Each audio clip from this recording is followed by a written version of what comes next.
આજકાલ તો homemade કેકનો business બહુ જ ટ્રેન્ડિંગમાં છે. લોકો બહાર બેકરીમાંથી કેક ઓર્ડર કરવાને બદલે હોમમેડ કેક ઓર્ડર કરવાનું વધારે પસંદ કરી રહ્યા છે.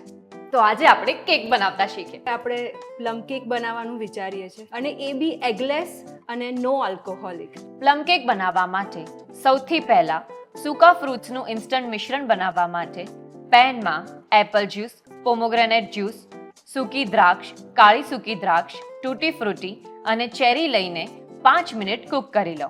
પછી આ મિશ્રણને ઠંડુ કરી લો. હવે બ્લેક જેક બનાવવા માટે સોસ પેનમાં બ્રાઉન શુગર લઈ શુગર મેલ્ટ થાય ત્યાં સુધી કૂક કરી લો. પછી તેમાં ગોળ ઉમેરી ગોળ મેલ્ટ થાય પછી તેમાં પાણી ઉમેરી મિક્સ કરી 1 થી 2 મિનિટ કૂક કરી બ્લેક જેક તૈયાર કરીને તેને ઠંડુ કરી લો.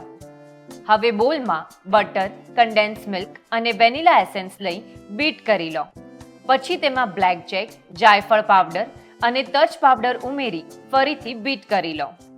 પછી તેમાં મેંદો, બેકિંગ સોડા, બેકિંગ પાવડર અને મીઠું ઉમેરી બીટ કરી લો.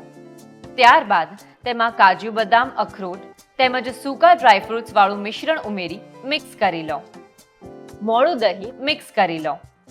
આ મિશ્રણને ટીનમાં લઈ સૂકા ફ્રૂટ્સના મિશ્રણથી ડેકોરેટ કરી ટેપ કરી 160 ડિગ્રી પર 50 થી 55 મિનિટ બેક કરી લો. હવે આ પ્લમ કેકને સર્વ કરો.